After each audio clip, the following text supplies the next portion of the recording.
再来看，罗西亚佣兵集团的瓦格纳领袖普里格金，因为飞行机失事过身，在家乡圣彼得堡举行告别式。罗西亚总统普廷早就讲伊袂出席。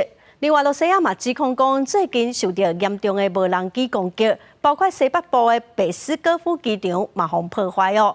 也毋过乌克兰并无公开发表意见。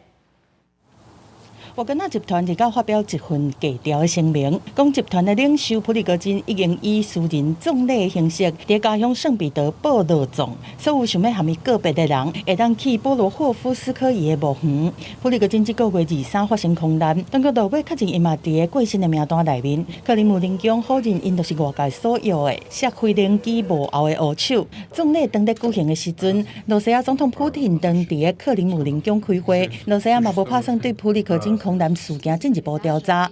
乌克兰外交部长以普里戈金的死亡讲，俄俄停战谈判袂当信任普廷。У нього був конфлікт з Путіним.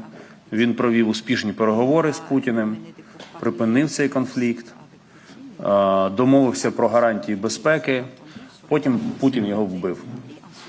І немає жодних підстав вважати, що в будь-яких інших переговорах Путін поводитиме себе інакше.